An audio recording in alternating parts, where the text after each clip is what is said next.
The Secret Origins Podcast, Episode 3.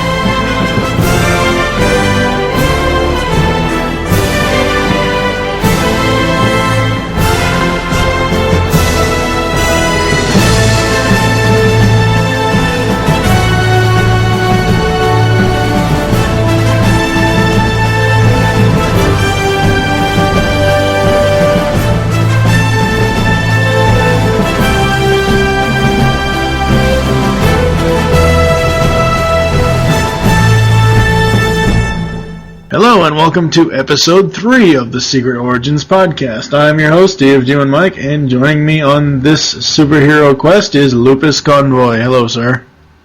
Hey, everybody. How's it going? I should have introduced you as Zombie Lupis Convoy. Pretty much. So, how have you been? I'm a college student, and it's exam periods. That should say enough right there. Yeah, I'm too old to go back to school. I'm thinking I am too, because if you are taking a long period away from school, just be prepared for anything like anatomy, physio, biology, microchemistry, things like that. Just expect that it's going to be insanely difficult. Yeah. Yeah, it's been a while. Did you do your homework? I gave you homework last time we recorded. Did you do your homework and listen to the first 2 episodes of the show?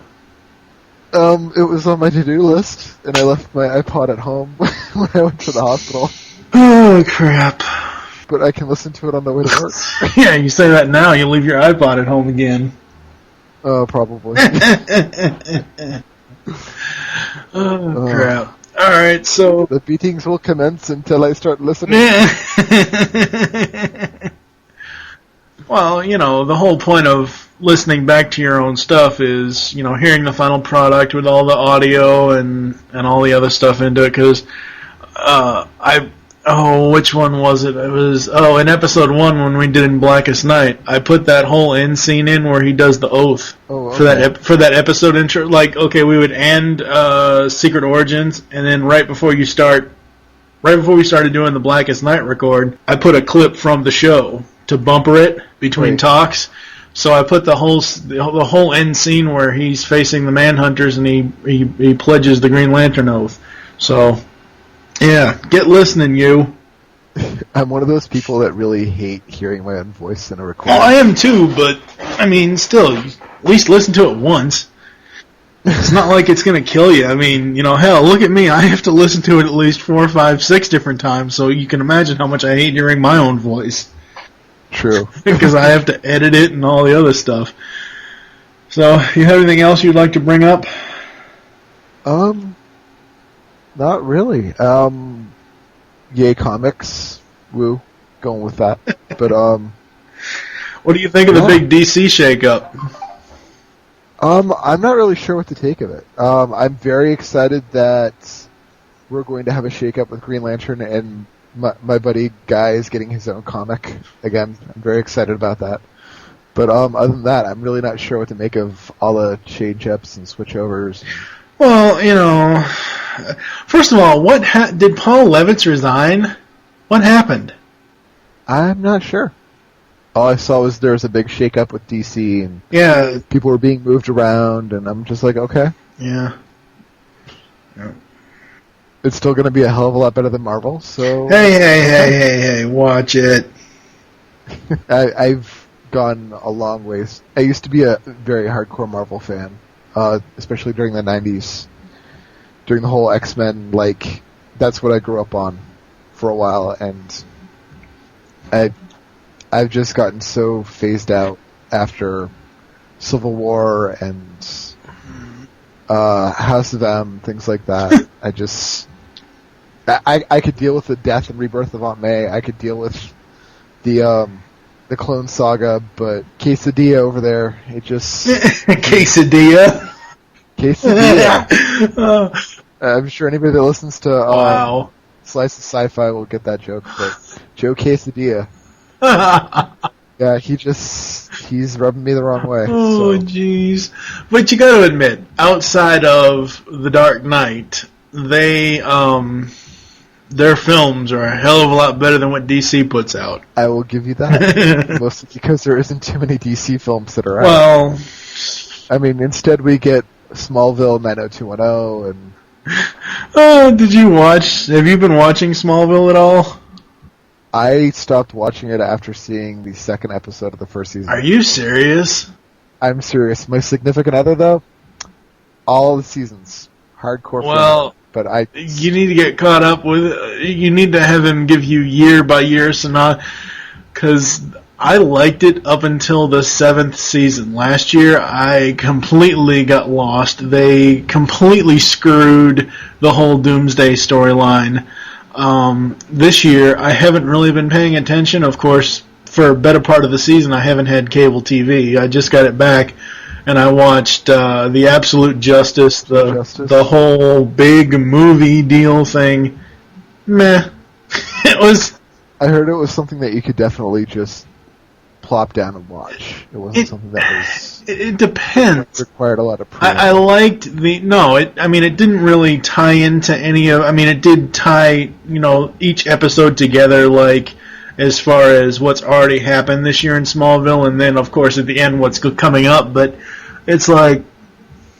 I like the effects and everything else, and I like the costumes, but the storyline, it sucked. I'm sorry. It just sucked. I heard that they had done a pilot for the Aquaman spinoff, and I was really excited about that for some reason. Go figure. But I really just can't get into Smallville. I'm probably a horrible person for saying that. But. No, you're not, because a lot of people don't like the show. And granted, there are a lot of super fans like your significant other, and I used to be one of those super fans, because it had been, if you look at Superman in TV, it had been 3, 4, maybe 5 years since Lois and Clark: The New Adventures of Superman ended, yep. So we didn't have a Superman TV series from 97 to 2001. And then Smallville comes along, turns everybody on their ass, and says, "Hey, this is going to be the young Clark Kent," which, oh God, it's no longer Clark Kent as a teen. They're bringing him into, I think what they're going for, because I'm under the impression that there is going to be a 10th season. They're eventually going to end the show with him in the costume, but I think they could have done that a couple of seasons ago and ended it there, because it's like, holy crap. But anyway, is he flying yet? I haven't really been watching it that much. I know now. See, within Smallville mythology, he when he was exposed to red kryptonite, or I don't know, one of the color kryptonites where it gave him his Kal-El personality. Kal-El can fly. Clark cannot. Now, I'm not sure if Clark has, like I said, I haven't been totally up on it. So, yeah, I don't know. Yeah. All right, well, we are going to get into some episodes today. Okay. Your instincts were right about this one, sir. My tests say he's a Kryptonian. A Kryptonian? I thought they were extinct. Apparently not. A rare specimen. And quite strong, too. He should do well on Warworld.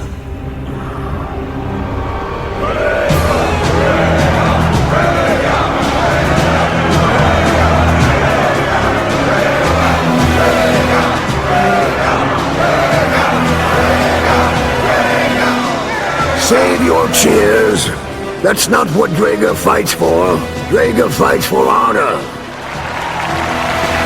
And for our leader, the great Mongul.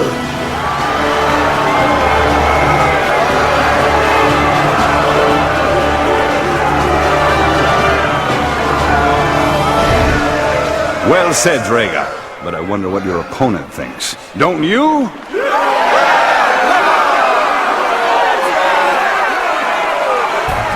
He hails from parts unknown at a weight of 720 mass units. Meet Crodar the Terrible.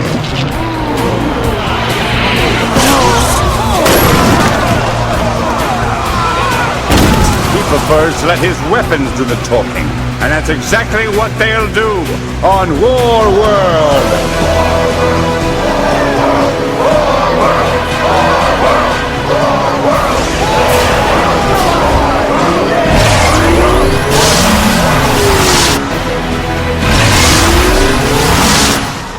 Oh boy. First up today is War World. Oh God, kill me now. I'm actually glad that I started this show, and that we started it after Michael, David Sims, and James Doe over at World's Finest Podcast started their Justice League coverage on their show, because they're already ahead of us. They're already into Season 2, and I've already listened to their their episode with War World in it, and Mike used this very cliche stoner voice for his synopsis. I'm not even going to try to emulate it, but it is just so funny. I think it's either episode 70 or 71 that War World's in. I forget which one it's in, but yeah, I guess I will take the synopsis on War World. Oh God, Part Take it for the team. Yeah, right. Part 1 begins. Superman and John Jones are planting explosives on a large asteroid in danger of hitting Earth, while Hawkgirl is monitors from the watchtower. Too late! The scanners detect a pocket of hydrogen gas inside the asteroid, and when the charges are set off, the explosion is so massive that it knocks Superman and Jean unconscious, and severely damages their javelin. Their unconscious bodies are picked up by an alien ship on a scouting expedition for Mongul, the ruler of War World. On the planet, Mongul entices the latest gladiatorial fight between reigning champion Draga and the latest contender. The fight is over within minutes, and the crowd boos. Mongul calls the ship's captain, who assures him that the latest prize, a Kryptonian, will give the people a good show. In the watchtower, Green Lantern joins Hawkgirl, and they fly off together to investigate. Examining the wreckage of the Javelin, Lantern picks up the slave ship's ion trail, which he follows to an outlying world. Interrogating the locals, they find one who overheard the ship's crew mention their destination, War World. Superman awakens in the cell beneath the arena. He breaks free of his chains and finds Jean, whose powers have been weakened by the planet's atmosphere. They try to escape, but only Jean can pass through the energy shield surrounding the prison. As the guards come for Superman, he tells Jean to leave. In his throne room, Mongul is hearing discounting the reports from his minister of the worsening conditions in the city, insisting that as long as he can give the people good spectacles, they'll forget their squalor in their lives. Hearing news of Superman's attempted escape, he decides to make an example of him by immediately matching him against Draga. With his powers weakened, Jean can do little to more than act as a spectator in the next fight, where Superman is matched against Draga. Though Draga's strength and endurance are nearly the Kryptonians' equal, Superman still beats him. The people are thrilled with the show, and Mongul gives thumbs down, ordering Superman to finish off Draga. Superman refuses. Angered, Mongul orders the robotic guards to kill Superman, ending this first part. God, can you say horrible? So I take it the cough is how you really feel about this episode. Well, no, I'm actually choking over here. I may have to edit part of that out. I was gonna hit the mute, but my Skype window isn't maximized. But this has really is that bad. Yeah, it really is that bad. This has to be the worst of the episodes of the entire Justice League show. It has to be. Insanely painful. I couldn't make it through in one sitting. I made it through it because I figured, okay, well, I'm going to have to make it through it, to be a good reviewer to do it. I mean, I only have 4 notes the entire thing. I didn't even want to finish watching. I didn't even want to watch part 2, but I did anyway. But the plot is subpar. There is no character development at all. Mongul is by far the stupidest villain ever. The only good side to this is GL and Hawkgirl are probably the only two characters where there is development. Granted, it's petty back and forth bickering as they are the old married couple already. Yep. It's just abysmal, needless, senseless violence. Ugh. Wow, I've got a lot more notes than you. Well, good. I was hoping you would be able to carry it. Okay. So, again, we see Superman in a spacesuit. John sounds so excited. No! Oh! And you definitely get the feeling that he's not human, but wow, way to really pull that, lack of emotion into the character. So where exactly are they supposed to be? Because they've got these communicators going on that have no relay weight in space at all. They're like, oh yeah, I can hear you just fine. Oh, it's like you're right next door with a walkie-talkie. Oh, this is great. How? They could be cell phones. Maybe. But They could be Bluetooths. We see more Hawkgirl and Green Lantern, like you said. Seriously, they're going to start just randomly blowing up the asteroid without actually waiting for a full spectrum analysis of, oh, hey, there's gas pockets in there? How come you didn't catch that the first time? Way to go, Hawkgirl. Yeah, try to off your teammates a little bit early. All right. Yeah, no, you're right. It's like, wait, why are they even blowing it up in the first place? No. All right. Well, it said that why they're blowing up in the first place because it could potentially hit Earth, which is, that's all well and good. But didn't they have sensory equipment sending feedback back to Hawkgirl? If so, why didn't they wait till that was done and then set the charges? No, we're gonna blow it up now. She followed protocol, though. She followed protocol, as she plainly pointed out to GL. Yes. So obviously their protocols need to get a little kick in the booty, but it really just threw me. Why are they trying to blow it up? Seriously, they couldn't just launch it somewhere? It's Superman. Yeah. How many asteroids does he push away or throw away or something like that? I mean, as much as we've seen in the movies and in the prior show. Very true. Okay, so the first guy that we see fighting Draga, I thought it was a cross between Cthulhu and the little aliens from Mars that we saw in the first episode. And later on they're like, oh, well, at least he didn't beg for his life. We never see the guy talk. We don't see a mouth. How can he talk in the first place and beg for his life? Yeah, it's just a couple of giant eyes. Or one giant eye. And the entire time he's got these laser guns and things that he does this shooting spectacle for the audience. But really? You're going to try to strangle him with your tentacles? Wow. And apparently every alien out there knows about Krypton. Because everyone's like, oh, it's a Kryptonian. Ooh, really? Aren't they extinct? Yeah, one little planet blows up and everybody seems to know about it. Did I miss something? It's probably a, convenient for the plot device type of deal. Yeah. So. Well, no, wait, didn't they? Wait a minute, I'm trying to think. Didn't the guy scan him or do some sort of yeah, he did some sort of test on him. He did some sort of DNA sequencing or something to that effect. So that's how he knew he was a Kryptonian. Okay. Because it said, he goes, you won't believe this, he's a Kryptonian. Oh, I thought they were all but extinct. So they did that's what it was. They did some sort of test on him before they threw him in the cell or whatever it was. Okay. I don't know. Must have missed that. Still sucks. Yeah. The entire episode I was like, man, I hate Mongul. I hate him so much. He comes back, unfortunately. Well, I mean, his son's in the comics, and it was a big thing in Green Lantern, but still, I was like, I hate this guy. I hate his entire family. Really, just why is he around? I don't like him here. I actually hate him in these two episodes, but I did like him when he did come back in For the Man Who Has Everything, which is a JLU episode. Which we'll see later on. Yes. But Yeah, Mongul is not a good character whatsoever. No, he's just kind of there. He doesn't really do much. He's just a really bad dictator. Yes. So the entire time when Superman is fighting a alligator to save Jean in the penitentiary or holding cells or whatever you wish to call it, the entire time he's fighting this alligator, I keep going, "Crikey! Isn't he a beauty?" the crocodile hunter.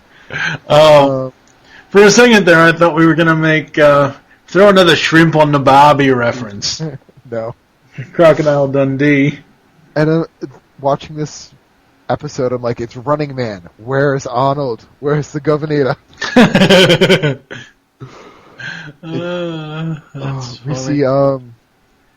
We see Bad Cop and Badder Cop with the old married couple. Yeah. And her mace, where is it coming from? It just keeps popping in and out of existence as it keeps doing because it's magic. Yeah, but I mean, and this will come up way later down the lifespan of the show. But once she, and I'm sorry, I'm not saying spoilers for anybody who hasn't already seen it or anybody who doesn't already know. At the end of season 2, she chooses to leave the league, but they were going to kick her out anyway.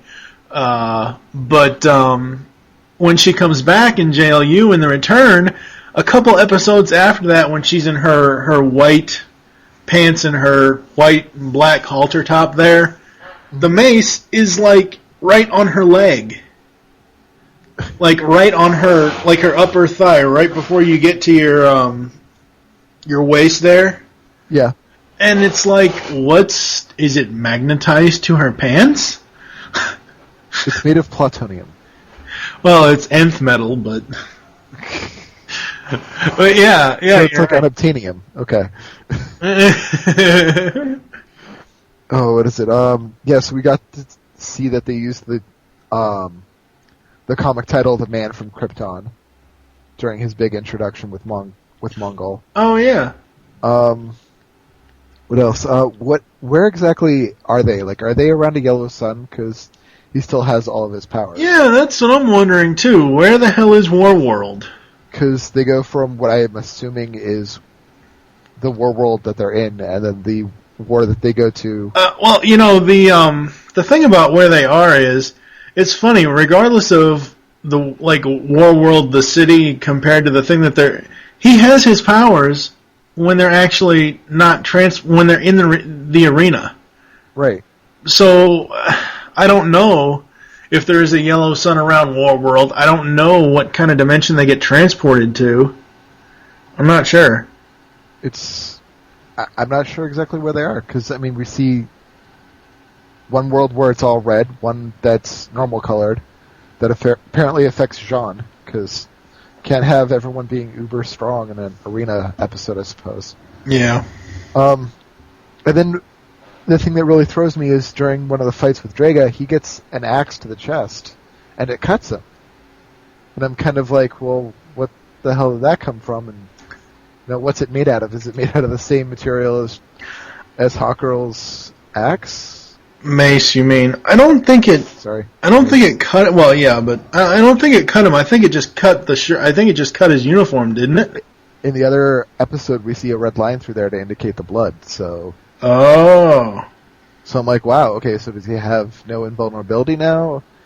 What's going on? And of course, at the end, we have Jean going, "No, don't kill him." Oh. And maybe it's because he's Martian. Okay, I'll take that as a valid excuse, but it's not very convincing emotionally. Like, no, don't kill my friend. No, he gets more emotional once you get to what is it? Hereafter. Okay. He has to give the eulogy. But there was absolutely no emotion for him in that ending part of the scene. It was one of those, okay, if we axe him off, I could get his quarters. Oh, that's funny. Alright, do we have anything else we want to say about part 1? To God make it stop. I think we'll be saying that throughout the rest of Part 2 as well. So going into Part 2, Superman withstands the first blast from the guards, but is severely weakened. As Superman falls, Jean extorts the crowd, or exhorts or extort, whatever, I don't know, say the damn word, encouraging them to root for their new champion. Before Mongul gives the last order, Jean starts cheering, "Superman! Superman!" Yeah, that wasn't too convincing either. The crowd takes up the cheer with enthusiasm, and Mongul realizes that executing Superman will alienate his subjects. He reluctantly sends Superman back to the cells. Back in the cells, Superman is likewise cheered by the other prisoners, who tell him they've arranged an escape route for him. Superman says he can't leave without his friend, and instead asks them to smuggle away the unconscious Draga, who has been dragged away to be discarded.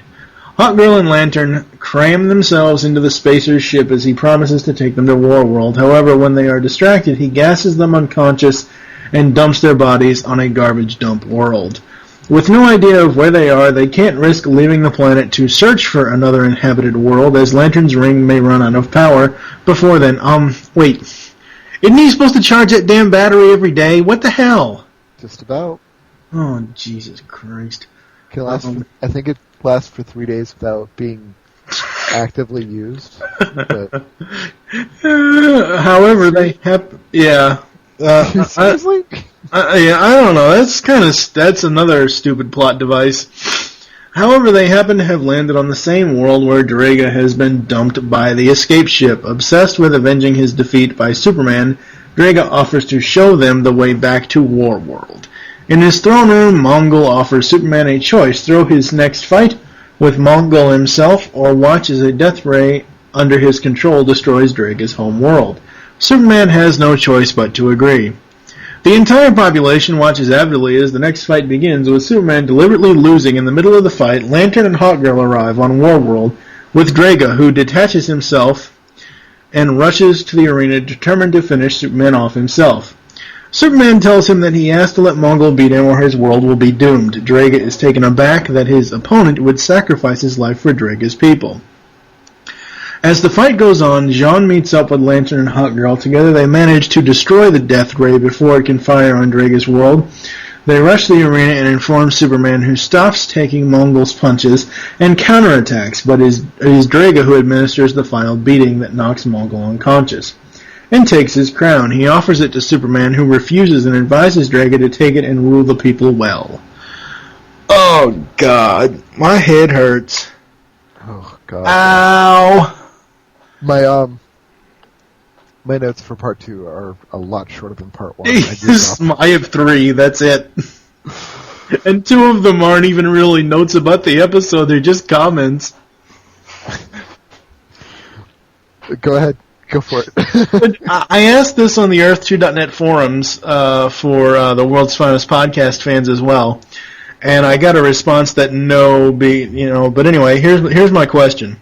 Could Draga be a smaller version of Doomsday? The reason I ask this is they both have vengeance for Superman.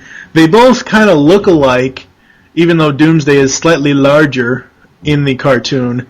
But I got a response that no, Draga wants revenge from being dishonored, and Doomsday was just a weapon, used by the government. Right. And then my last 2 notes is ... Thank God I'll never have to watch these 2 episodes ever again. Damn, these episodes sucked. They did. They were very, very painful. Yes. I think I only watched one of the 2 when they originally came out, but so we got lame comments from Jean going, "No, he's a Superman. No." But you also got to realize that's, I don't know if, I can't decide. I don't know if Carl Lumbly's voice was vocoded for this show or had some sort of synthesizer behind it, because I watched like a couple episodes of Justice League, and I would watch a couple episodes of Alias because he is in that. And the voices, even though they're the same person, don't sound the same at all. So I'm wondering if there was some sort of, not a vocoder, but some sort of something behind his voice when he did the cartoon. I don't know. Not sure. Yeah, I'm not sure either. I'm surprised that the alien didn't try to loot them after he dropped them off. Knocked out. Like, they're obviously, like, physically moved in different areas. So Yes. I'm like, how come they didn't try to steal the mace? Oh, wait, it's magic. I forgot. Didn't try to steal the Green Lantern ring. Oh, forgot. That's a huge plot device. The thing that threw me is there's a scene where Jean tries to become Mongul by transforming himself. And he gets a headache or too weak, and suddenly he reverts back to his human form. But not his his Martian form. Right. And that threw me. I'm like, why? Why is he able to hold that shape but not Mongol? Is it that he doesn't know Mongol well enough and hasn't retained that shape long enough? No, it's the fact that he said that there was something wrong. There's something in the atmosphere that was zapping his power. But I understand that. But why wouldn't he revert to his normal actual Martian form?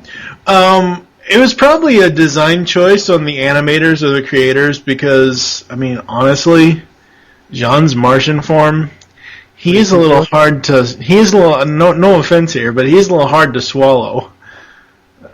Sure. That Martian form is kind of a little fugly. I agree. It's not cute and cuddly. So the next one I've got is that the mace is obviously just one hell of a mace because it can stop effectively a Star Killer with just a swat. Yeah, that makes no sense whatsoever. She just got in front of the cannon, and swing! put that big honking mace down and sent it back to back into the cannon. It kind of reminds me of, I don't know if you ever played this, but Legend of Zelda: A Link to the Past on Super Nintendo. Yep. There is the Angham boss level where you have to use the bug catching net to fire his shots back at him. Yep. That's the first thing I thought of when I saw her do that. Well, another thing is like, okay, so you've got all this firepower, it's getting bounced back by a mace, but then it's hitting the cannon on the planet they're on, and the planet's not being destroyed. How? The physics is... Yeah, that is true. That whole planet should have been destroyed, not just the place of where the cannon existed. Because that whole building, that whole structure gets destroyed. Should have gone boom. Yeah, shit don't make no sense. So, the last thing that we see is like, oh, here, take the crown of Mongol. You deserve it. Rah, rah, rah. And Superman gets into this whole, like, no, honor is not how you die, it's how you live. I'm like, I want to get into this huge ethical debate about the concept of honor, but this episode is not worth it. No, it's not. And there was that whole scene where Draga basically, like, sears this Superman S onto his chest by himself using some rebar, and I'm like, they're trying to make him seem really badass and on this huge crusade, but it's not working. No, it's not. So that being said, can we put this episode behind us and never speak of it again? Oh yes, we will never. This episode, this episode of the cartoon will hereforth be known on the Secret Origins podcast as that episode that shall not be named. Because holy fucking crap, worst episode ever.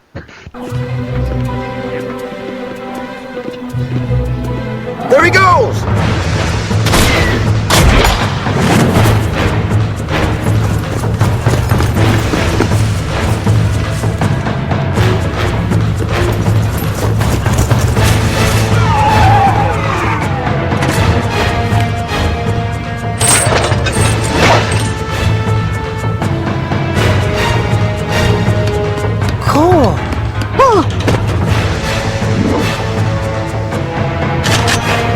Watch him now. Fire!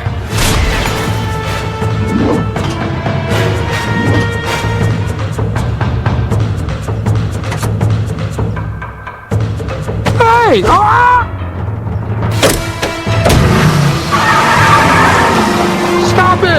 My insurance doesn't cover a second driver.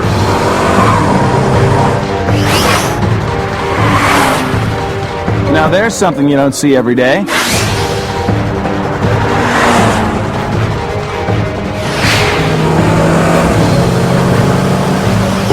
Having fun, Mojo?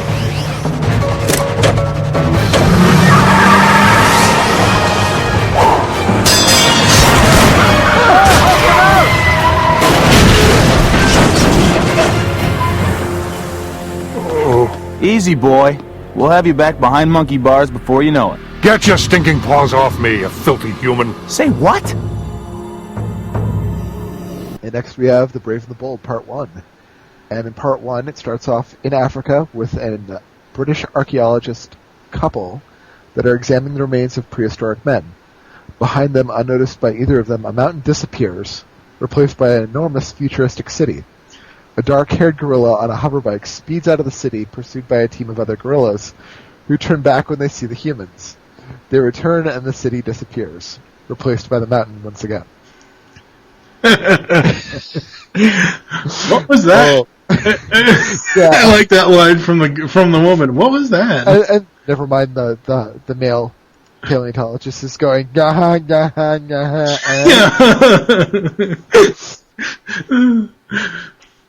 Anyway, in Central City, Flash is wolfing down burgers in a diner and regaling two nearby ladies with tales of his heroism.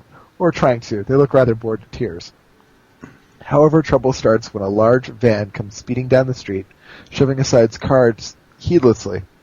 One car comes flying through the window of the diner, nearly crushing the two ladies before Flash saves them. He excuses himself and takes after the van. Okay, before you continue, I do have to interrupt you here because after he saves them, right before we see the scene where he's chasing down the van, they say at the end, we should have given him our phone number. And I don't know what it was about those two chicks, but it made me think that they were either bi or they were lesbians. Wow, okay. No, I'm not, there's nothing wrong with that, but it's like, okay, yes, there can be male and female roommates that, male and male roommates and female roommates, but it's like, holy crap, they just came off as lesbian to me. I don't know.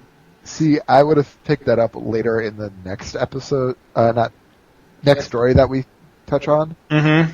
But I didn't pick that up on this one. You mean the next set of episodes, Fury? Yep. Yeah, we'll get into that later. Okay. Continue. Okay, so it's taken after the van, and the driver refuses to slow down while the passenger aims a futuristic-looking pistol at Flash and fires, missing, obviously, several times. Finally, the chase leads to a bridge over the ocean where the van skids off the side and teeters on the edge. The van and its occupants are narrowly saved from falling by Jon Stewart, arriving to give Flash a hand. In the back of the van, they find containers of radioactive isotopes. They check the driver's IDs and find that both are research scientists at the institute from which the isotopes were stolen. Dun dun dun! Both men appear to wake up as if from a trance, and both claim to not remember what they were doing. At the institute, Flash and Lantern question the scientist's colleague, Dr. Sarah Corwin. Corwin asks that says that she has no explanation for their behavior, except possibly stress from overwork. While she speaks to Lantern, Flash notices an adult gorilla among the lab's test monkeys. While Flash is grabbing a snack, he and Lantern intercepts a truly bizarre report. A gorilla has been sighted downtown terrorizing citizens and is now driving away a getaway car to escape the police. Oh, wow. Flash chases down the car and is surprised when the gorilla tells him to get away. Then Corwin, hiding on a rooftop, blasts him with some kind of energy ray. The Flash then has a series of bizarre hallucinations. And those were funny. Those were very funny. The hallucinations. They were creepy. Yeah. But also to note, we did get basically a run-through of his origin in the beginning of the hallucinations, in kind of a flashback way. Yeah. He wakes up inside of a jail cell. The police show him a surveillance tape of him stealing the isotopes from the police impound. His interrogation is cut short by the arrival of Lantern, who takes him away, then angrily subjects Flash to another interrogation, with smacks upside the head, which was great. Flash insists that he's innocent and can't explain why he's stealing the isotopes. The last thing he can remember is stopping the talking gorilla. I'm sure you all can imagine how that went over with the Green Lantern. Yeah. But that doesn't... Okay, but why does GL or John or whatever you want to call him, why does John not believe him when John is a fucking Green Lantern? He's been all over the fucking galaxy and he can't believe in a talking gorilla? Oh, best part. One of the Green Lanterns from his original comic era, I think it's Gnort, is a talking dog. Bust is a talking fly. I don't understand why he has a problem with a talking gorilla. But hey. So, back to the run-through. Lantern is skeptical, but they manage to track the gorilla down. The gorilla introduces himself as Solivar, chief of security for Gorilla City, a civilization of hyper-intelligent gorillas hidden from mankind. Their city has been peaceful until recently when Grodd, a genius scientist, developed a mind control helmet that he tried to use to take over the other gorillas. The authorities developed a resistance to the helmet and chased Grodd out, but now he's sworn revenge on the city. Solivar also says that his investigation has found an email correspondence between Grodd and Corwin. Needing no further information, Flash streaks back to the Institute before Solivar can explain that he has a small supply of electronic headbands that will shield a person from Grodd's mind control. That didn't sound right at all. Flash streaks. By the time he and Lantern get to the Institute, Grodd has already subdued Flash and uses him to attack Lantern. Lantern knocks him out with difficulty, but Grodd and Corwin have escaped. Grodd has used the isotopes to power the machine in the heart of the central city, which he activates before he and Corwin speed away on his hoverbike. Lantern and Solivar run to the machine, but then it gives off a colossal energy surge, like an explosion, that covers the whole city and leaves nothing behind. Yes. I'm actually gonna go with my last note first. Central City go poof! I was thinking like City in a Bottle or something like that. Yeah. But I was expecting to be either blown up or displaced into another dimension or shrunk really, really itty-bitty. Yeah. That actually, oh wow, that reminds me of the June 1 episode where Megatron started shrinking cities. Oh jeez. As I said before, I like how in the beginning the people, the archaeologists are like shocked to see the hidden gorilla city. That was so funny. It was awesome, and I didn't even catch what, like, species they had dug up. I'm like, what? That doesn't, is that a monkey skull? Yeah, I didn't catch it either. And normally I'm very good about that. Yeah, boy, that power ring ain't so powerful, you know. Oh god, it's... What's the deal, man? I thought the Green Lantern power ring was like this this uber plutonium device. It really is. They've toned it down like Superman. Yeah, wow. He couldn't even stop that blast. Holy crap. Yeah, well, I mean, we've seen him fight yellow energy before, so that shouldn't be an issue. So I don't know what's up with that. And in the episode that shall not be named, I don't know how to get to this war world. Yeah. It's a giant... It's essentially a supercomputer on his finger with the world's knowledge. I figure it's got a GPS built in. Come on. It can tell you where you are, where you need to go. It's... God. One thing I did love about this episode, though, it's Flash-centric. We haven't seen that much of the Flash lately.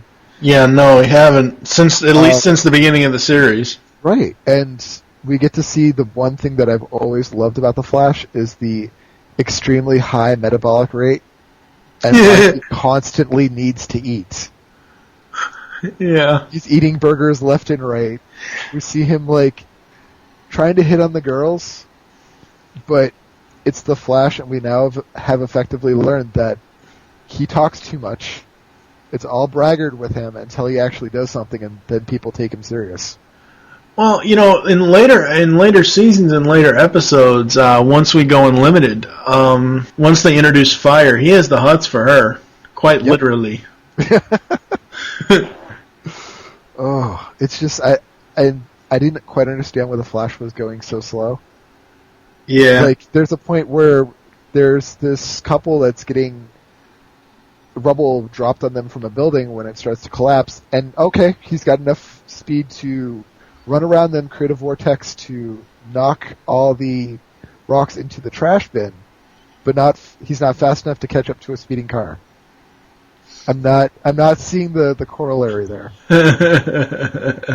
I did notice that there was an animation error when they're facing down Solomar and they're trying to subdue him. The cops start off in SWAT outfits, but then when he jumps over them, through his superior monkey powers, suddenly their SWAT equipment disappears and they're in standard blue uniform. Yeah. And then it comes back. I'm like, wait, what?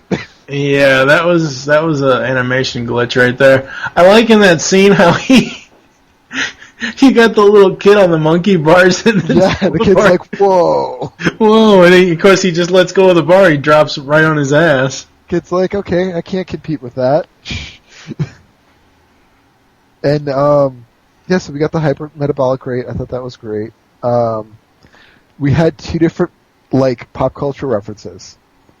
We get the Flash calling him Solomar Mojo. Yep, Powerpuff Girls.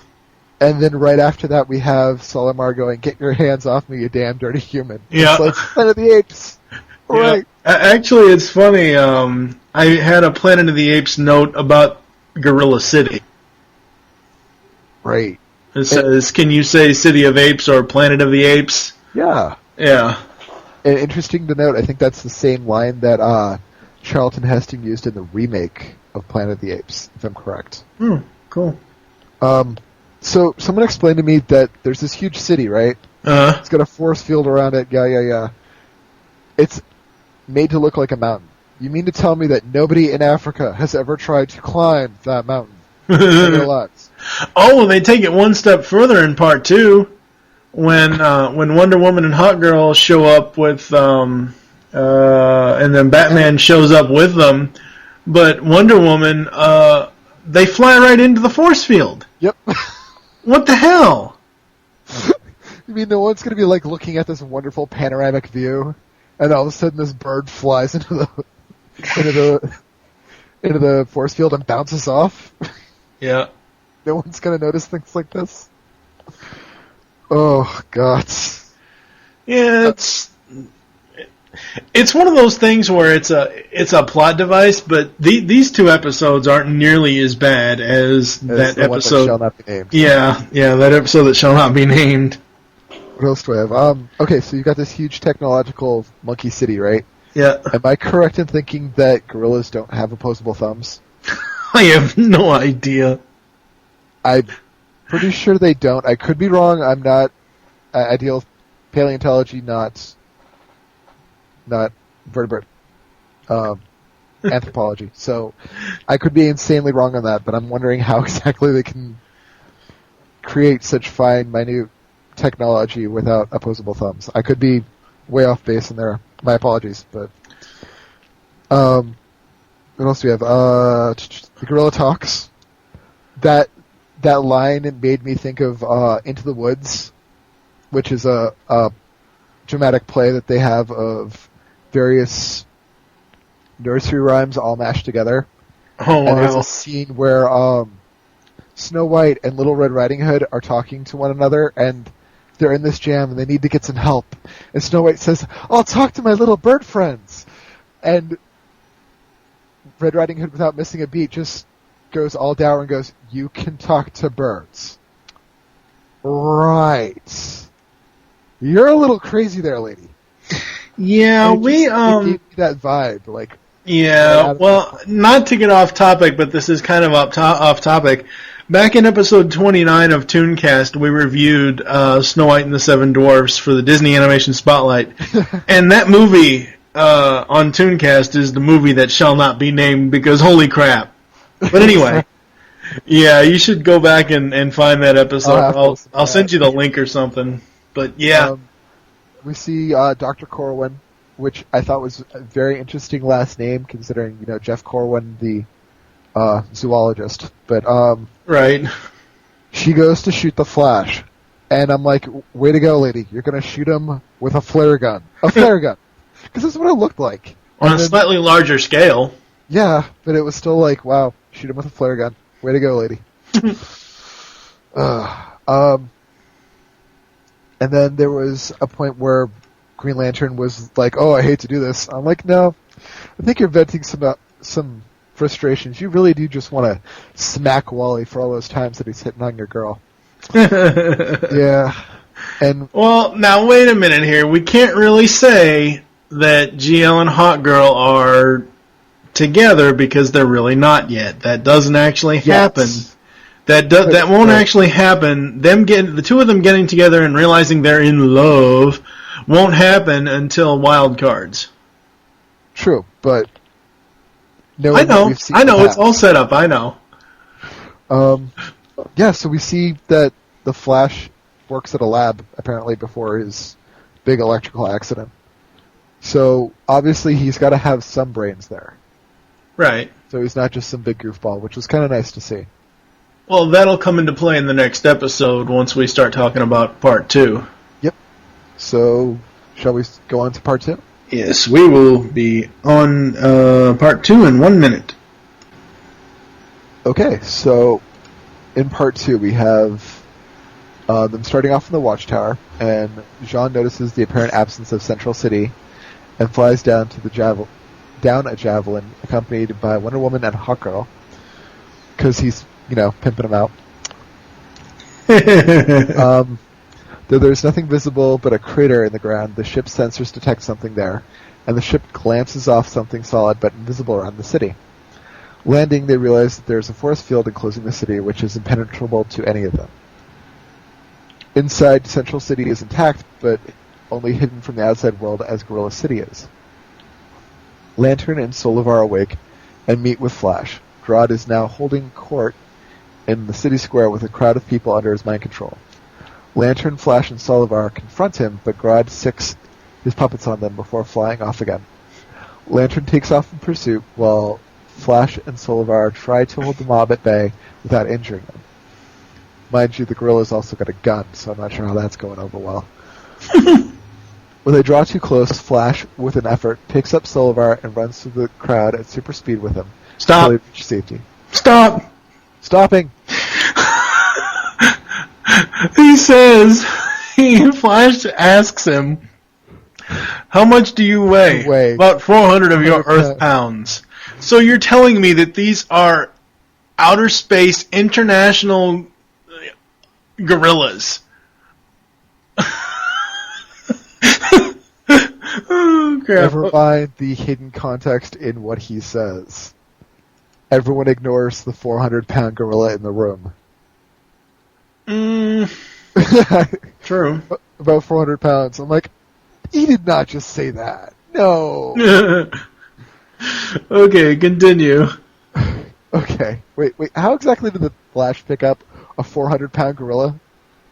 Yeah, he doesn't have super strength. What the hell? That makes no sense. That threw me. I'm like, wait, how did he pick up a 400-pound gorilla? Well, it does say, and he does say in the episode that it took him some effort to do so. Yeah, still. But you would think that, even if he did pick him up, which he did, and then he started running at super speed, He might have shuffled at super speed. But it makes no sense how he stopped, because if you think about it, mass times velocity, whatever the math is on it, mass time or speed times force. That's what it is. If you stop right on a dime like he did, he wouldn't be able to set Solivar down. Solivar's fat girl ass would have sat on his head. I'm pretty sure Solivar would have kept going. Nothing but inertia moving that guy. Oh, good lord. Yeah. Okay. We left off with Batman. Yes, Batman communicates with the Leaguers outside of the city and says that he has found and identified similar energy readings from a location in Africa. They agree to rendezvous there as soon as they arrive. However, they are captured by the city's security forces, who believe they are spies from the outside. Okay, stop one more time. I'm stopping like the Flash. It shows specifically, well, not really specifically, but we see in the when Batman's in the Batcave, we see the Bat computer screen with a map of the not the U.S., a map of the world. Well, it's a world map. And you see Africa over here, and you see the U.S. over here, and on the U.S. where it shows where Central City is, now this is, it's been said it's in Ohio, and it shows that it's in that area, but, again, it's one of those things, just like, I almost said Smallville, just like Metropolis and Gotham. We don't actually know where they are, but, I would say that Central City is around Ohio, somewhere in Ohio. That would work for me. Yeah. Where was I? Back to Grodd. Grodd and Corwin drive to a nearby military base where Grodd overcomes the soldiers with his helmet, then arms 4 nuclear missiles. Lantern, Flash, and Solivar arrive outside the base just as the missiles take off. Solivar realizes that they're heading for Gorilla City, and Lantern flies after them, while Flash and Solivar run into the base to stop Grodd. In Gorilla City, the other Leaguers manage to escape their prison, but find themselves trapped by the shield. As they are cornered by the guerrillas, the shield malfunctions and shut down. Grodd left the sabotage device behind. At the same time, the guerrillas detected incoming missiles. To their surprise, the League offers to help them, because, they're the Justice League. They do that sort of thing. Flying over the Atlantic Ocean, Lantern manages to catch up with and disable 2 of the missiles, but as the second breaks up, a flying piece of debris hits him in the head, temporarily knocking him out cold. At the base, Grodd sees the 2 missiles go down and attacks Solivar in fury. Flash distracts him by patting his helmet down over his eyes. Grodd rounds on Flash, who dodges his punches with ease, because it's not the same as chasing after a car. Lantern awakes and catches up with the missiles only in time to see them heading for the city. But the other Leaguers are waiting.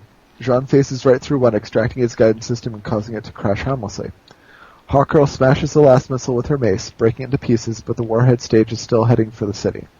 As the guerrillas scream in panic, Diana flies into the missile's path and tries to push it off course. She stops it from exploding, but it drags along the ground, finally crushing her underneath it before it grinds to a stop. At that, Batman's stoicism cracks, and he digs furiously at the rubble under the missile, shouting Diana's name. When there's no response, he gives up, but then the missile body lifts, and Diana emerges holding the guidance system. The city is safe, and the guerrillas cheer. Batman tries to hide his dirt-covered gloves from Diana, but she notices them and kisses Batman on the cheek. Aww.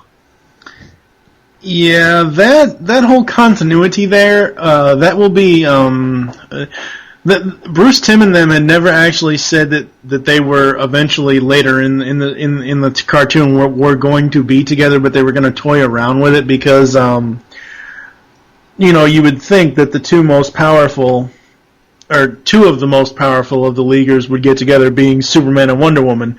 They wanted to play around with people's minds a little bit and have it be Batman and Wonder Woman. The whole Trinity. Yep. So, seeing the last missile deactivated, Grodd goes berserk and attacks Flash.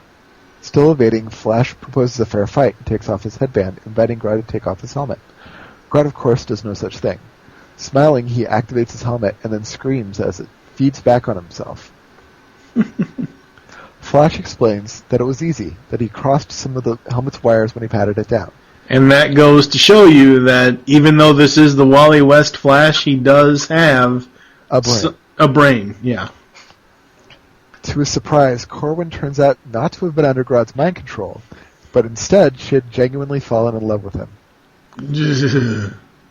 Yes, ladies and gentlemen, we have the bestiality factor of this series. Yeah. This is actually where it starts, Well, we did have the whole, Cheetah Batman thing going on. Well, but there's a big difference between the Cheetah Batman thing because he was just using her to distract her. It's the goddamn Batman. He can do whatever the hell he wants. But when oh god, just continue. The League meets up in Gorilla City where the leaders thank them for their help. Solivar shows them Grodd, a brain-dead vegetable, bearing an almost comic resemblance to a zoo ape. However, as the League and Solivar walks away, the vacant look in Grodd's eye disappears, and then they narrow with hatred. Yes. Also, this is where Grodd got his mental powers. Ah. That's why later on he has those mental powers, is from this episode, I believe. He doesn't need the helmet anymore. He just has it naturally. Yep. I like the visual of GL spinning out of control after getting hit by a chunk of the missile. I mean, it was just an awesome freefall look. And for a minute there, you thought that, holy crap, he's going to crash right into the ground without even using his ring to bounce him back up. Make a trampoline, make a trampoline. That's not till later.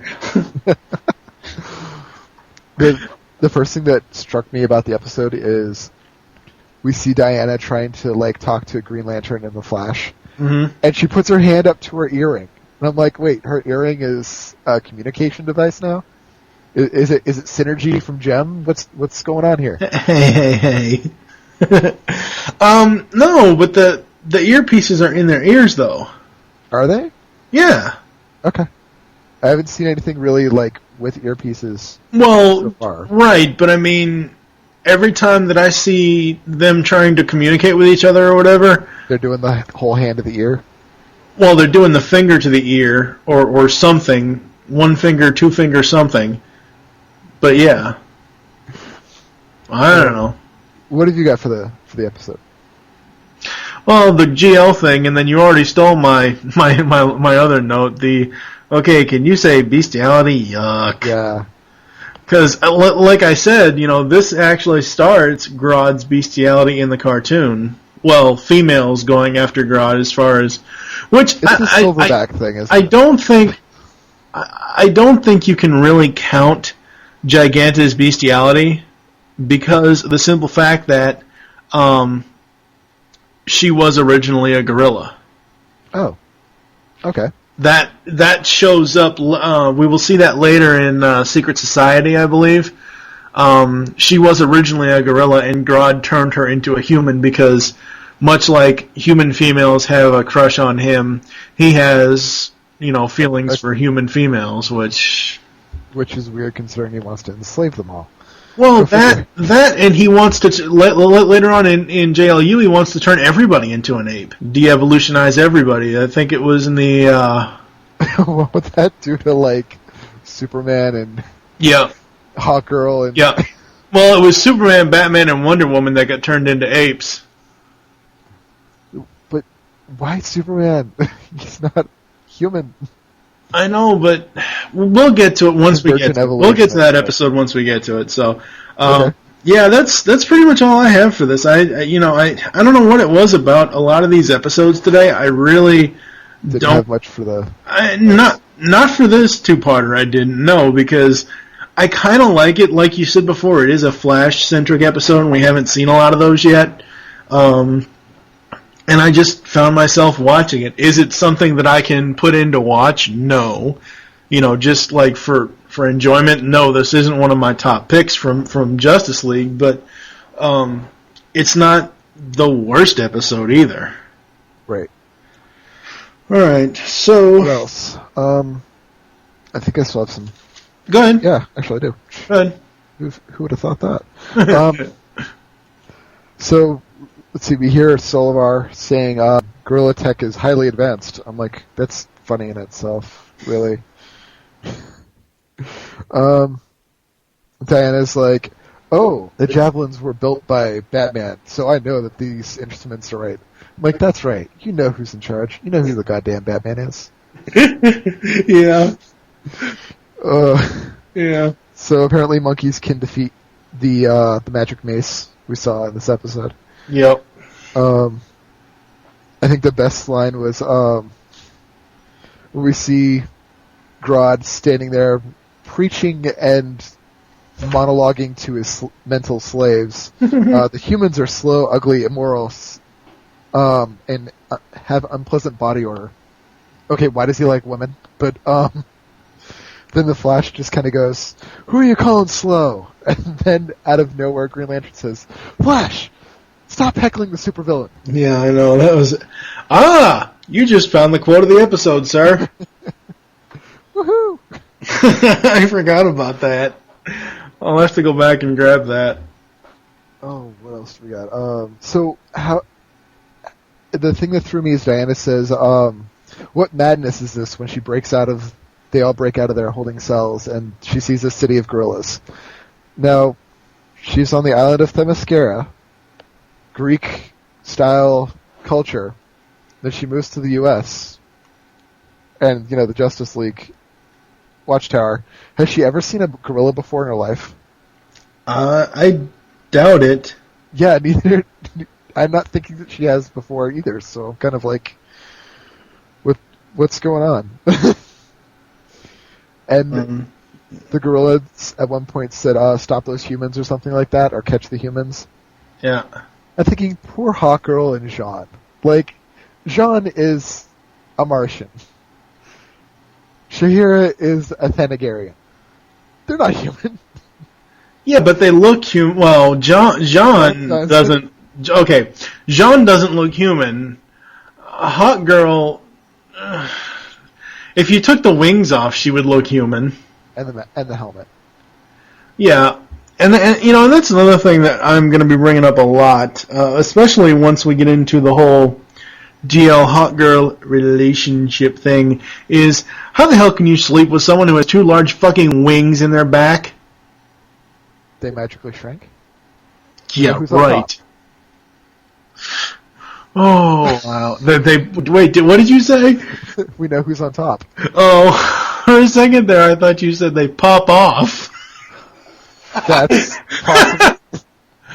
Wow, that would hurt like hell. Well, we've seen in comics, Thanagarians don't necessarily have wings. Well, right, but I think that they were going for the whole realism thing here. Right. So yeah. Let's see what else. So we see at one point the Flash says about Green Lantern's ring, I've got to get me one of these, which is insanely funny because in the comics now there is a Blue Lantern Flash. Oh, really? Yeah, like the original Flash has a Blue Lantern ring. Oh, that's so cool. It was kind of like, interesting. What else? So I'm thinking Grodd and the Ultra Humanite should hang out for a while. And after Grodd gets arrested, I'm kind of thinking Corwin's going to get put into the human penitentiary, obviously, and maybe she'll be hitting on Ultra Humanite. She's got a thing for that. Again, that's big brains. I brought it up in the last episode, of course, if you had re-listened to the last episode. Is Ultra Humanite from Gorilla City because he is a gorilla, and he is highly intelligent. I don't know. I don't think that was his origin, but I don't really remember. Yes, so if you are listening to this episode like some co-host should be eventually, please call in 502-526-5821. Let us know if the Ultra Humanite is from Gorilla City. You got anything else? The little quips that the Flash has, well, you're naked, so yeah. And by the end of the episode, I was like, no more monkey puns. Please. So that's all I've got for this episode. Alrighty then. Emergency situation. Repeat, this is air traffic control. All runways are full and we've got 30 planes stacked up in the air. What's the nearest secondary airstrip?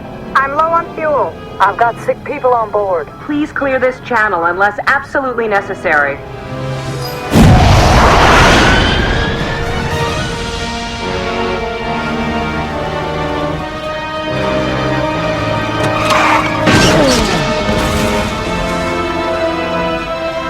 Unit 32 requesting backup. Pulse is erratic. He's going into shock. Knock down those flames before they hit the main line.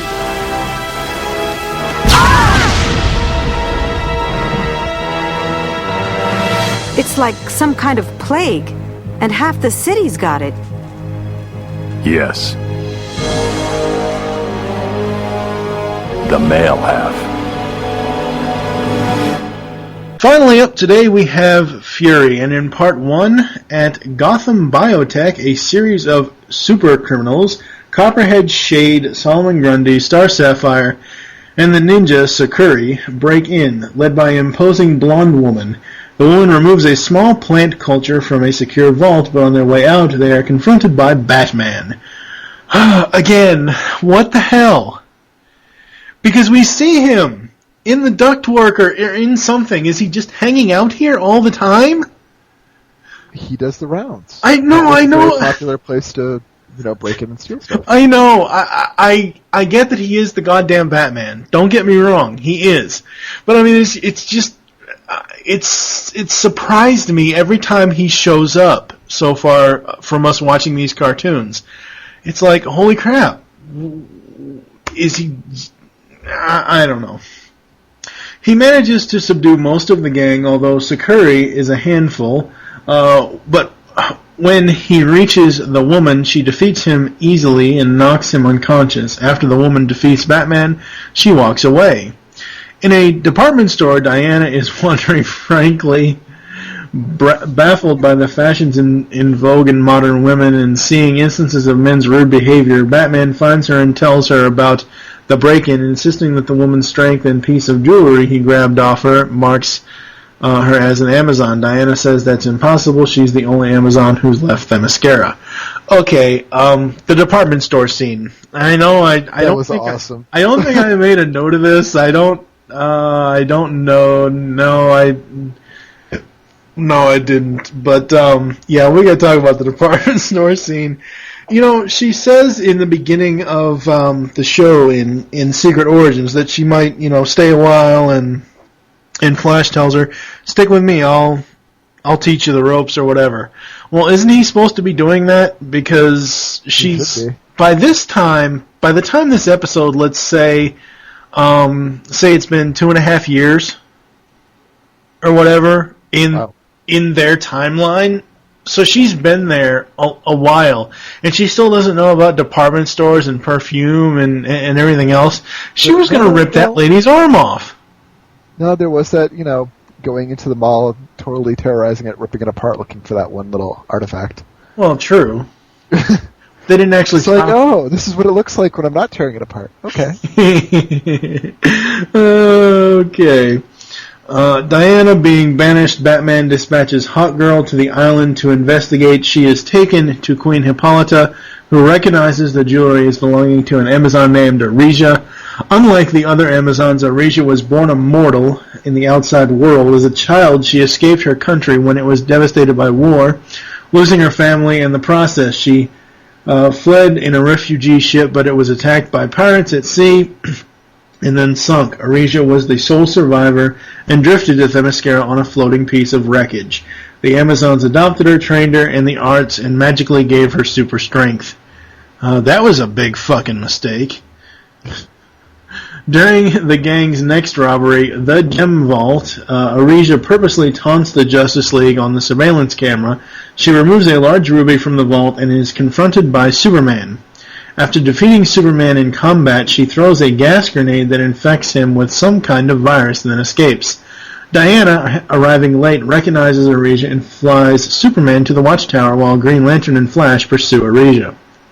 On Themyscira, Hippolyta and Hawkgirl find Arisia's room empty, with a hidden chest containing maps of the outside world and books on germ warfare. Dun dun dun! A short time later, Lantern and Flash return to the Watchtower affected by the same illness. While Batman is ferrying back Hawkgirl from the island, they hear radio reports of disaster striking in the city. Men everywhere are being struck down by the virus, while female emergency workers scramble. Thoughts? Oh boy, what? I've got a lot. Do you? I've got a few for this one. I noticed normally it's you that notices the animation stuff, but I noticed one. Is Sakuri supposed to be blind? I don't think so. But okay, because I noticed that there are eye markings drawn around her head, her eye band or headband or whatever it is, because that bandana it's over her where her eyes should be. I thought it was supposed to be a really like quasi-opaque visor, so you couldn't I don't really know. see I her thought eyes. she but was she could blind. see out. I don't know. That would be very difficult if she's flying a plane. True. And of course, like I mentioned earlier, when Batman arrives, hey kids, it's Batman. I loved the double kick he does when arriving on the scene. That was awesome. That was just so awesome. When we first see the Gem Depository logo, it looks like a Superman S to me. I didn't even notice that. If you go back and you watch like right before the gem scene, like right when it starts, when we first see the logo, it kind of reminds me of the Superman logo, the Superman S logo. When GL falls over, he falls right on Wonder Woman's tit. He was faking it. No, he wasn't faking it. He was faking it. He's like, I'm just gonna land here. If I'm gonna die, I'm gonna at least die doing something good. There are a lot of things. Well, there's one thing later on in JLU that's gonna come up with Wonder Woman's tits as well, because I'm probably going to use that for a screen, probably for an art image for the episode. Grundy is a zombie. How he's an undead thing? How can the virus affect him? I don't know. That there's all sorts of things that didn't make sense to me about that. A plague that only infects men. I've never seen that plot device before. Never. I mean, I know, and it is said in part 2, and I know we're not there yet, but it's said in part 2 that Arisia is pretty much taking the Amazons' hatred, not really, well, hatred of philosophy? Men. Yeah, she's taking that philosophy to a world scale. But, yeah, Grundy's a fucking zombie. How the hell does he... Yes, he is male, don't get me wrong. He could be transgendered, I don't know. But, he could be asexual, too. That's true. But he's supposedly an undead thing. So how is a male infecting? I don't. What do you have? I don't know. I just don't know. Okay, so starting off the episode, we see the Injustice crew, or the crew from the Injustice for All episode. Yep. Back together. I'm like, yes, all right, I love these guys, and I was really excited to see Solomon Grundy and then the Shade. I'm like, oh, come on. What's some witty repartee from the Shade? After that whole, like, oh, the plot thins, I wanted some more snark from him. How exactly does electrocution work on a zombie? I don't know. That's the other thing. I have no idea. I don't get it. And there's Diana versus her ultimate foe, the hypersexualization of women. She goes in there, she's like, why would you want to change your natural beauty? I'm like, how exactly do you have lips that red, lady? You are not Snow White. I don't understand where that came from, but... Yeah, that was... I thought, honestly, that it was like the Amazonian time of the month. She's so pissed off at, like... Hot girl. Every guy. She doesn't like hot girl. She doesn't like people spraying her with funky smell and stuff. Of course, nobody really does, but I'm really surprised when Hot Girl goes to Themyscira. And she's like, oh, I guess diplomacy's not going to work. I'm like, you're Hot Girl. Diplomacy and talking is not your forte. You smash things. Right, but you gotta understand, though. I'm surprised she's not, like, getting out the mace, beating everybody, going, rah! You listen now! Rah! But I did like how Hot Girl did go there using her head and not her big honkin' mace. True. You know, because she was, trying to, help out, and help out without smashing stuff up. Which is different for her. Which is what? Which is really different for her. They made a nice comment about Luthor and how they were getting paid better and more often with Arisia. Well, the difference between Luthor and Arisia is that Arisia's not threatening them. Well, Arisia's not deathly ill from kryptonite poisoning, and they're actually stealing gems. True. What else we got? Star Sapphire and the gem. She's like, ooh, you got my attention. I'm like, yep. That's Star Sapphire, seeing that link with the whole gem thing. Yeah, Supes is a wimpy little bitch. Mm-hmm. Like, seriously, like, he's so sad, actually. Yes, he is, actually. What else? I didn't quite understand why the security camera. Arisia's like talking to it to try to get a message to the Justice League saying, "Oh, we challenge you. We dare you to come down and stop us." It's like it's a security bank or a gem depository recording. It's going on tape. How are they going to get instantaneous download of that? Especially during the time period that it was created in. I don't know. Maybe the Justice, like Batman said in Secret Origins, a hidden line item within the Space Arrow the aerospace, budget or whatever. Yeah. And so on the same vein that the Toxin worked on Grundy, how did it work on Clark or Kal-El when he's Kryptonian? He's not human? That's interesting. And, the Flash is... Flash is human. The Flash is human, but there's a scene where they're like, "Oh, we're gonna find a clue and go through all these trails." It was him and Green Lantern, maybe. But the entire time I'm thinking, wait, isn't the Flash wasn't he originally a forensic specialist for the police department? Mm-hmm. Why does he need help figuring this stuff out? He should be smart enough to do it. Well, you got to realize too that they combined for the Flash in this cartoon. Yeah. They mixed and matched the Wally West biography and Barry. Okay. So it's a combination of the two. So the brains aren't always going to be there.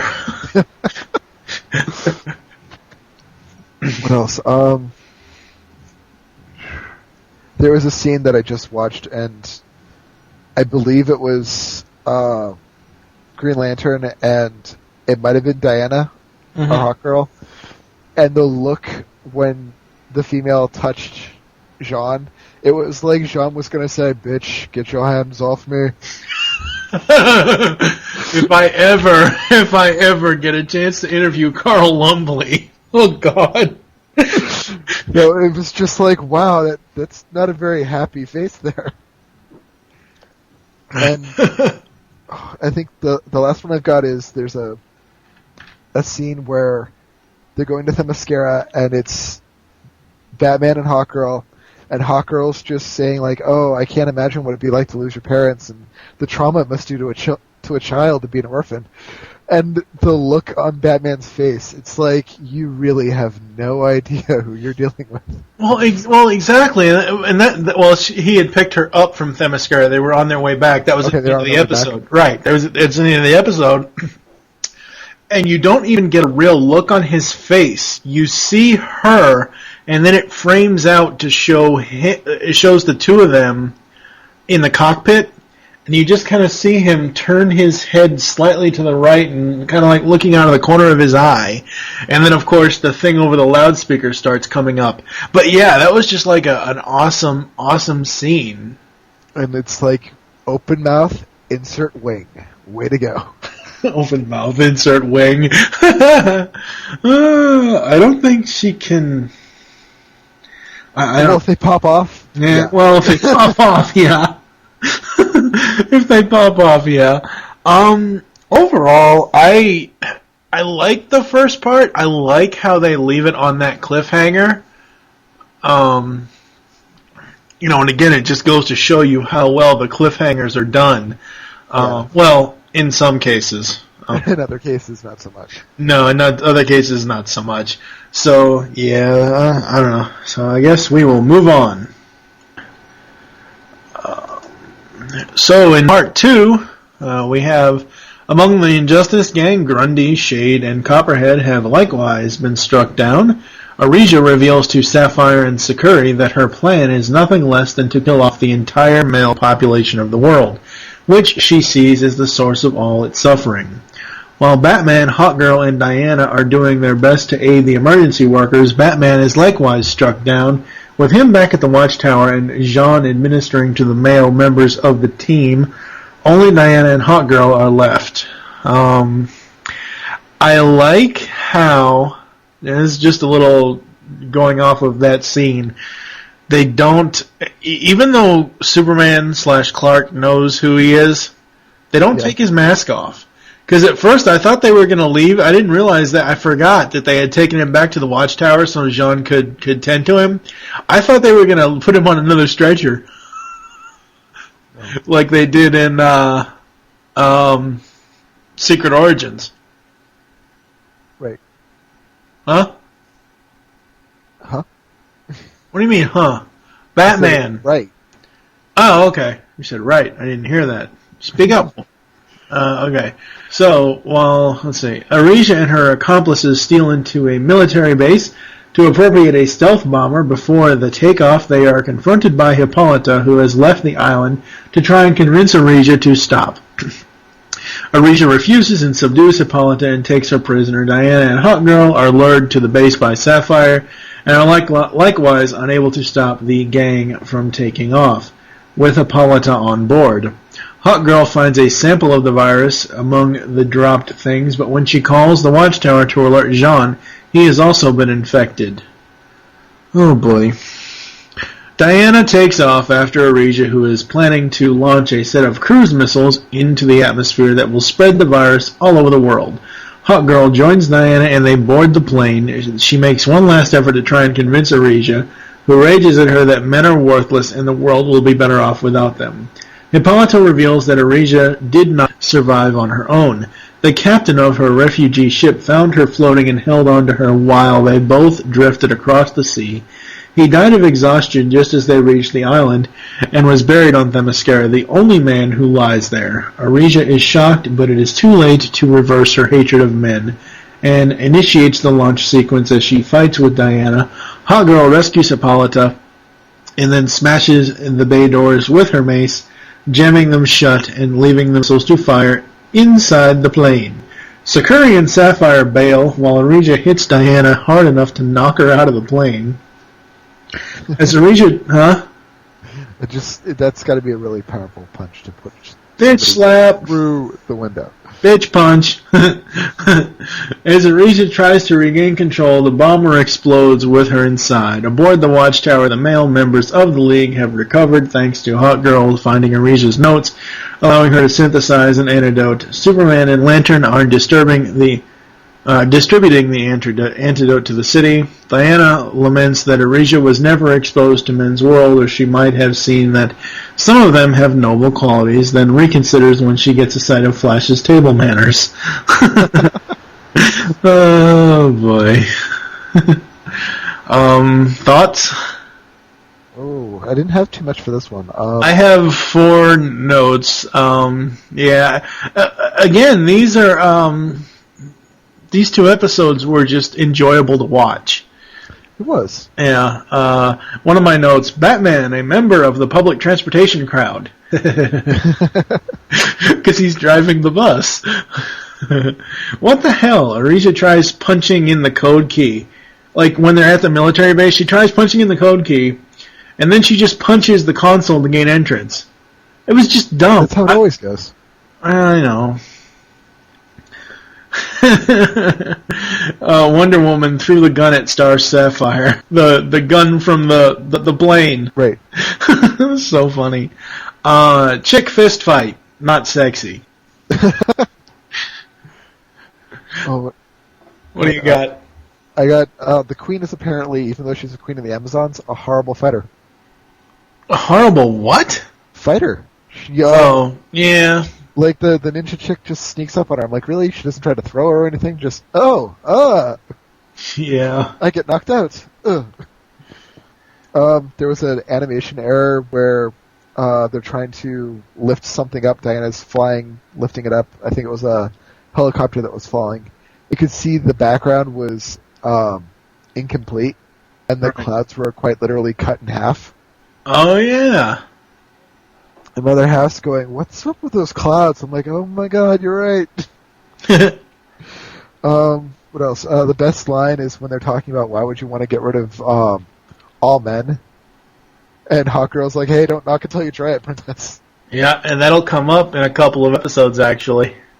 Right we see the Queen shackled, which I thought was really apropos considering the Amazonian origin. Yeah. Star Sapphire's motivations seem a little bit wonky considering their element is love and it's very emotional based. So to get rid of all men on the face of the earth seemed really bizarre to me for motivation. Right, exactly. And then how exactly do they plan on keeping a one-gender society going? I don't think she thought about that far enough. Like, Reese's like, oh, I'm going to kill all the men. Great. So how do you get more women for the next generation? I could make a really, really horrible triple X-rated joke, but it won't work. God, I loved it when I really had a feeling of Ariza and the ninja chick. What's her name? Sakura. I had a feeling of, like, there was something going on between the two of them. Like, I really had that feeling, like, for some reason. And then at the end, when Sakura jumps out with the jetpack and says, "Thanks, I like you, but not that much." I was like, "Oh, okay, interesting." Burn. And then just the classiness of the Flash at the end. Yeah. Yeah, Amazons are sexist bastards. Yes, Wonder Woman's virginity will be questioned in a couple of episodes. Not the next episode of the show, but in the 5th episode of Secret Origins. So we'll discuss that once we get to the Savage time. And the thing that, okay, she's flying around. I understand that Wonder Woman can fly, but I was really hoping that she'd get in some invisible jet and fly off. That comes later. The invisible jet does show up, but it shows up way later in the series. Oh, it was a very cool looking bomber. I'm like, oh, I hope she gets her invisible jet. I'm like, no. Oh, that sucks. Sorry, Risa, you're not good enough for the invisible jet. Well, not yet. Like I said, it does come in later in the series, so. You got any other notes? And that's all I got for this one. All right, we'll be back with the outro. You're wrong, Orisha. Without men, you wouldn't still be here.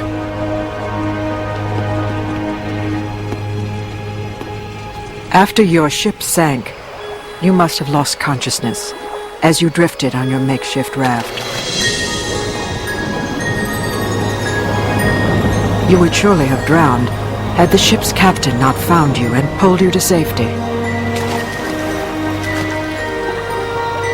Valiantly, he struggled to keep you alive, until he brought you to the shores of Themyscira.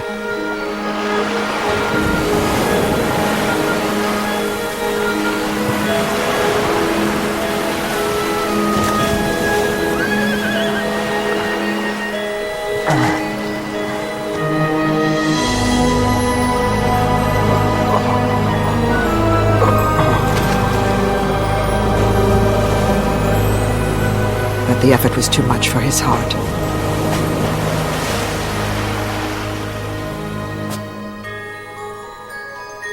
His final resting place is a simple, unmarked grave.